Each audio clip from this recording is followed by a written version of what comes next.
back to the homestead and to another farm to table meal. For those of you who are new to our channel, welcome. We are a family of 9 living in the Ozarks of Missouri on 20 acres, and for the last 9 years plus we have been working on building a home and homestead from scratch, debt-free, slow and steady. So welcome to the journey. And if you haven't seen one of our farm to table meal videos in the past, what I mean by farm to table is that I'm going to make a meal using only what we've produced on our homestead.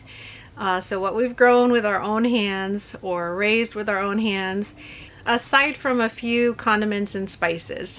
We obviously can't make our own sea salt, that sort of thing. So often I'll get people commenting that I should add this or add that to the meal. And so yeah, that'd be awesome to add all kinds of things to this meal, but we're only using what we have produced ourselves.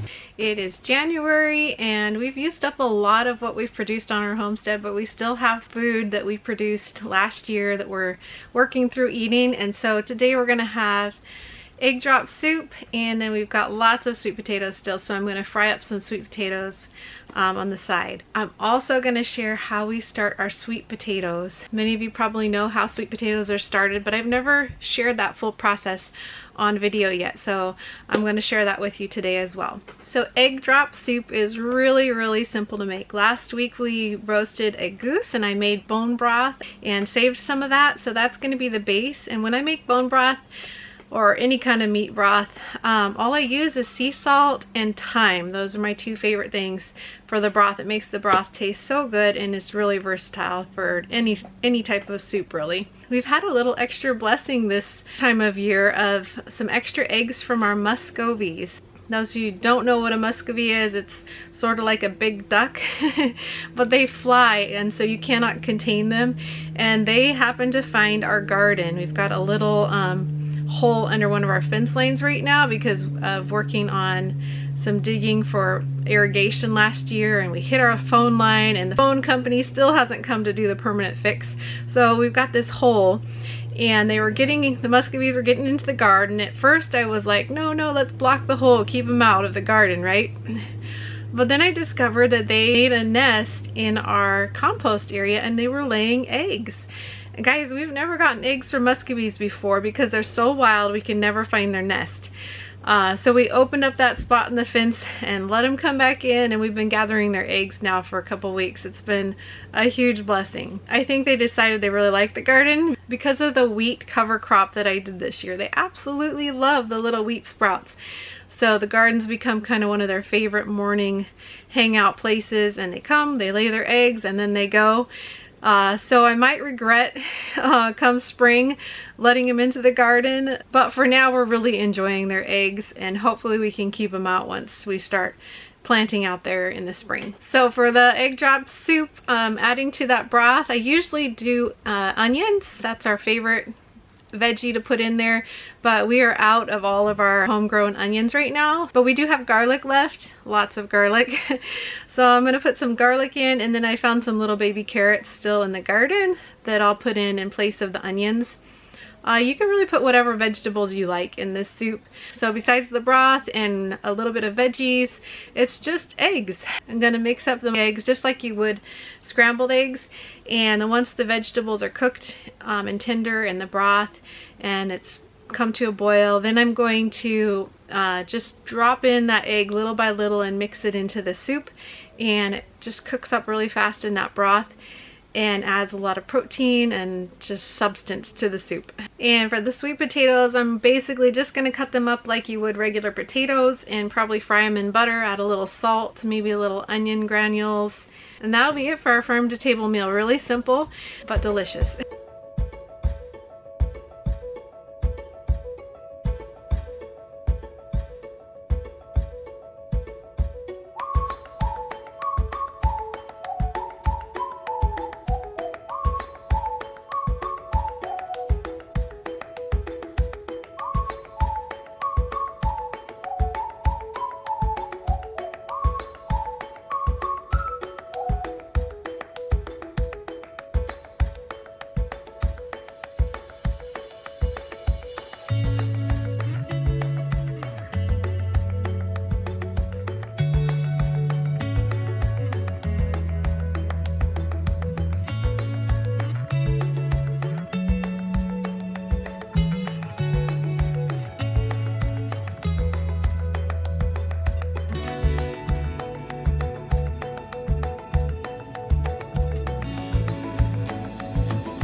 How's Josh? Good. Well guys, that was a really good farm to table lunch. Thanks for joining us for the process. I found that farm fresh food is so nutrient dense that a little goes a long way for filling up bellies. Let me tell you, if you've never had farm fresh food, it fills you up fast. It is just so nutrient dense. Alright guys, so moving on to how I start sweet potatoes. In the fall last year, right after we harvested, I chose some of the nicer looking potatoes from each variety that we grow. And I just store them in paper sacks. I label them, I put them in a box, and then I put them out in our pantry that stays fairly cold. It's in the north side of our house, so it stays somewhere between 40 and 55 degrees. Just put them in there and didn't think about them again until January. The end of January is when I like to start our sweet potatoes. So this year we're growing the same as last year. We have Azure Purple, and it's just a purple sweet potato that we got from Azure Standard. It grows incredibly well. It's super abundant, starts really well. We usually have way more slips than we can fit in the garden of the Azure Purple. We're also growing Mirasaki. It is very slow to start. It takes a long time for the little sprouts to come, but they do eventually come, and it does grow well here. It's probably our favorite as far as taste and texture goes. Then we're also growing just a store-bought sweet potato variety that's probably Beauregard. We bought it years ago from the store. Typically your normal sweet potatoes from the store are Beauregard. So I believe that's what they are, but I'm not 100% on that. So I just call them store-bought sweet potatoes. Those do really well for us also. And then the last one is Mahon Yam, which is fantastic. It is abundant, it's delicious, it does so well for us here.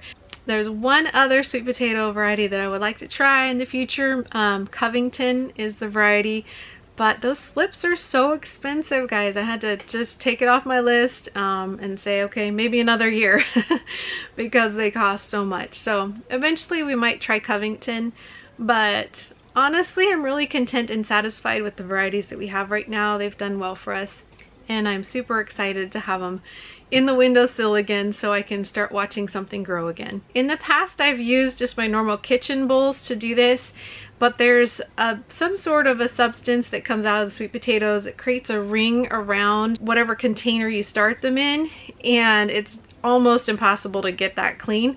So this year I decided I'm just going to recycle some containers, and then I'll just throw them away when I'm done with them. So once I have my containers all ready, I cut the potatoes kind of at an angle so that they sit down into the container flat on the bottom and they kind of stay in place. Make sure to label the containers, and then I just put about an inch or inch and a half of water in the bottom of the container. Obviously put the cut side down into the container.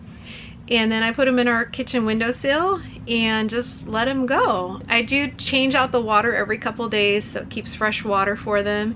But other than putting fresh water in them every few days, there's not a whole lot you have to do until they start to sprout. So once the potatoes start sprouting, and I actually have a couple that sprouted already, the Azure Purple sweet potatoes sprout really fast. They were already sprouting in the bag a little bit, and I had a couple little teeny sprouts on the Mahon Yams as well. So basically once they start to sprout, then you just keep an eye on them. When the sprouts get to about 4, 5, 6 inches tall, something like that, you just break it off at the base of the potato, and then you put those sprouts into a glass jar with water. Those little shoots will grow roots. You just leave them in that water, changing it out periodically until all danger of frost is gone, and then those little slips can be planted directly into the ground, and that's it. You can really save a lot of money if you do your own sweet potato starts. I also decided to go ahead and start ginger as well. Last year I started it both in a bag and then also started it just like sweet potato starts, and both of them sprouted. I think the ones in water sprouted a little bit quicker, a little bit faster, so we'll see. This is ginger that we grew last year, first time ever growing ginger, so if we can get this ginger to sprout and grow again this year and have sustainable ginger, that will just be amazing. And next week we really hope to start some of our cold hardy vegetables. That's going to be a lot of fun. We've got some work in the greenhouse here to do, some organization and cleanup to do, so we have space for those. I wanted to say thank you so much to those who wrote super sweet comments to Biddle for her birthday. Thank you so much.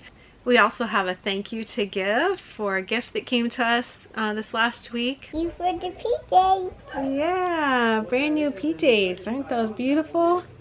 Yeah. Thank you, Brenda, for the new PJs. They're beautiful. You like those? Yeah. Can you take this off? You want the tag off? Are you going to wear them to bed tonight? And then wear them to bed tonight. Thanks so much for joining us again. Hey, if you are doing some seed starting and getting things growing, can you let us know in the comments below what you're growing? Thank you as always so much to our patrons who keep these videos coming. We appreciate you so much. Until next time, we pray blessings over you and yours. And whatever you do, do it with your whole heart.